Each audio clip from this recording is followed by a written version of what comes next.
क्या आप जानते हैं कि एक ऐसा महीना भी है जिसमें एक दिन का पुण्य हजारों वर्षों की तपस्या के बराबर माना गया है।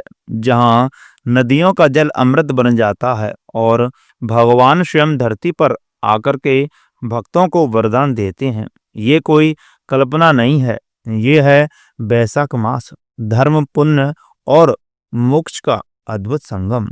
आज हम जानेंगे बैसाख मास महात्म्य के दूसरे अध्याय की वो दिव्य बातें जो आपके जीवन की दिशा ही बदल सकती है।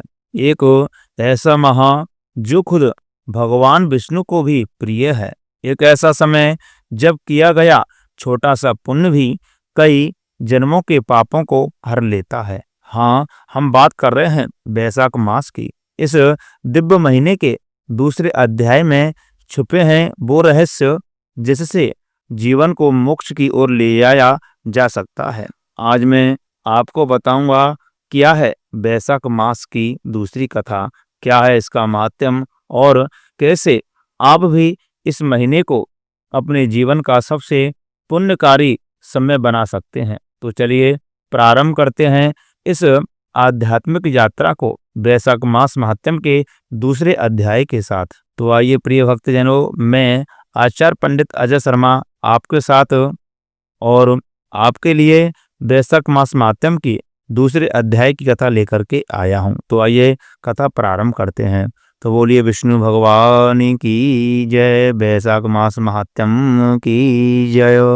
नारद जी बोले, हे राजन, बैसाख के समान कोई दूसरा महीना नहीं है, सतयुग के समान दूसरा युग नहीं है, वेद के समान कोई शास्त्र नहीं है, गंगा जी जैसा कोई तीर्थ नहीं, जलदान के समान दूसरा कोई दान नहीं और भार्या के समान दूसरा सुख नहीं, खेती जैसा कोई धन नहीं है और जीवन के समान कोई लाभ नहीं है, उपवास जैसा दूसरा तप नहीं, दान जैसा सुख और दया के समान दूसरा धर्म तथा नेत्रों के समान कोई ज्योति नहीं है, भोजन के समान कोई तृप्ति नहीं, खेती के समान कोई व्यापार नहीं, धर्म के समान कोई हितकारी मित्र नहीं और सत्य के समान कोई यश नहीं है, आरोग्य के समान कोई हर्ष नहीं, केशव के समान कोई रक्षक नहीं,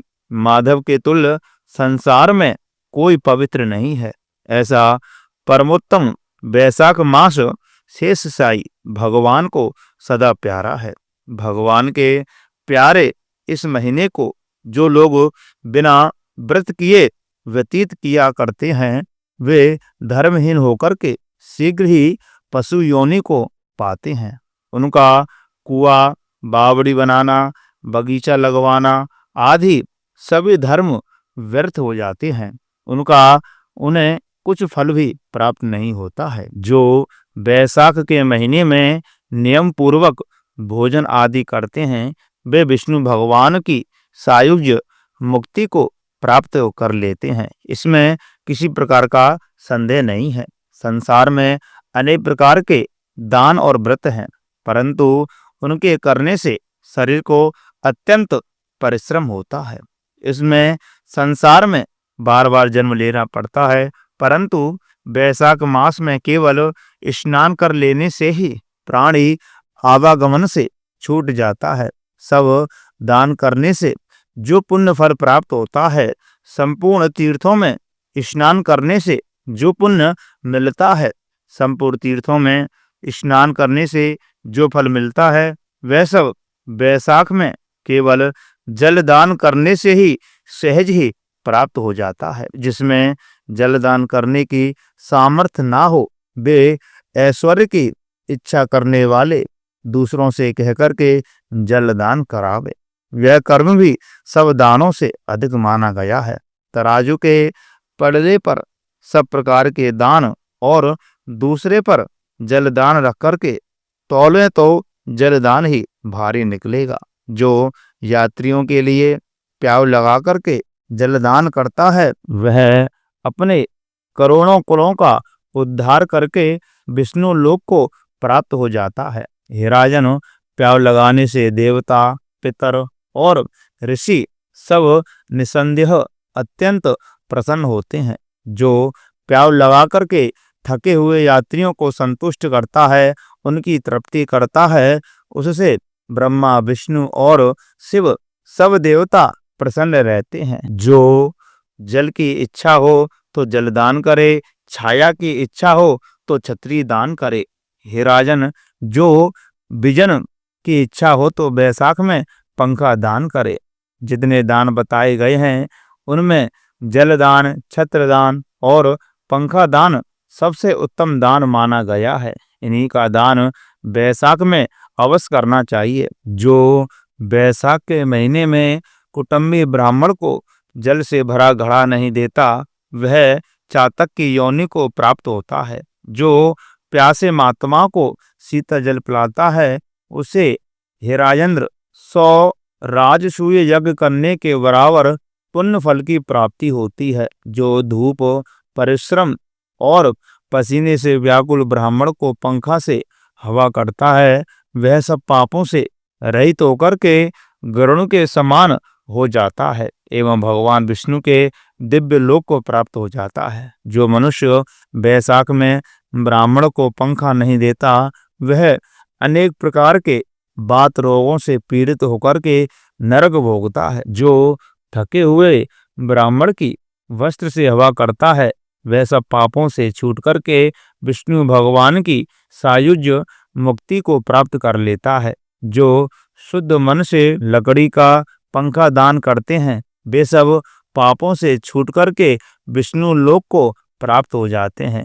तुरंत श्रम दूर करने वाले पंखे का दान नहीं करने वाले अनेक प्रकार की यातनाएं भोगकर के संसार में पापी होते हैं। हे राजेंद्र, आध्यात्मिक दुख की शांति के लिए निमित्त बैसाख मास में छत्री दान करना उचित दान माना गया है। जो मनुष्य विष्णु भगवान के प्यारे इस बैसाख मास में छत्री दान नहीं करते, उनको कहीं छाया प्राप्त नहीं होती और वे महाक्रूर पिशाच बन के पृथ्वी पर घूमते रहते हैं, भ्रमण करते रहते हैं।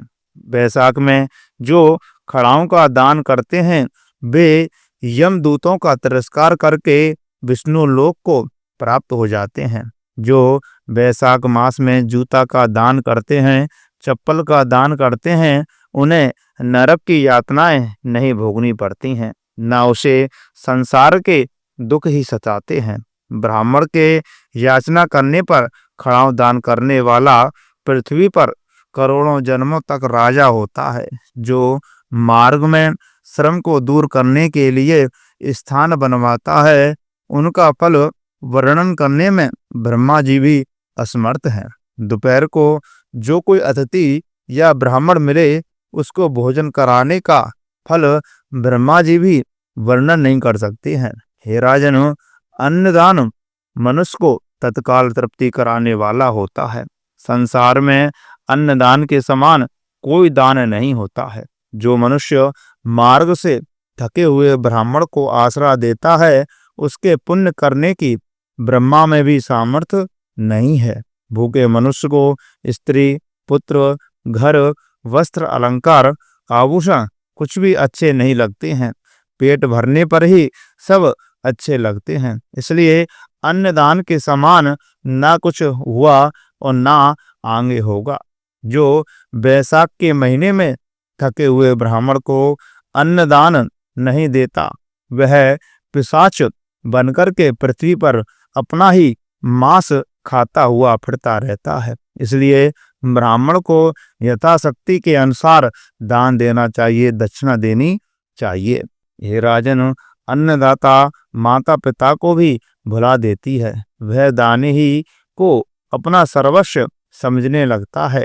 इससे त्रिलोकी में सब अन्न की ही प्रसन्नता करते हैं, यानी कि प्रशंसा करते हैं। माता पिता तो केवल जन्म देने वाले होते हैं, परंतु विद्वान लोग कहते हैं कि संसार में अन्न का दान करने वाला ही पिता कहलाता है। हे राजन, अन्नदाता में सब धर्म निवास करते हैं और सब देवता ही उसी में निवास करते हैं, ऐसा विद्वान लोग कहते हैं। तो प्रिय मित्रों, ये रही वैशाख मास महात्म्य के दूसरे अध्याय की कथा। तो मैं आशा करता हूँ यह कथा आप सभी को बहुत अच्छी लगी होगी। तो कृपा करके इस कथा को ज़्यादा से ज़्यादा अपने पारिवारिक जनों के साथ शेयर करें, जिससे कि उन्हें भी यह पुण्यवर्धक जानकारी प्राप्त हो सके।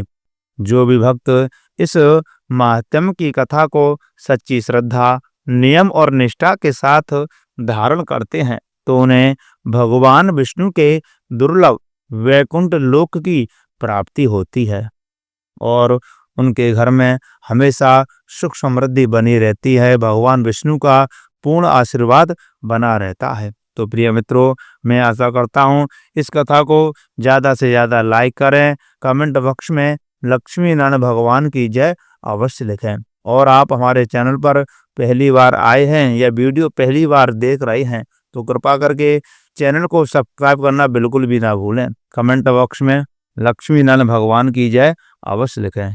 जय श्री राधे, जय श्री कृष्णा।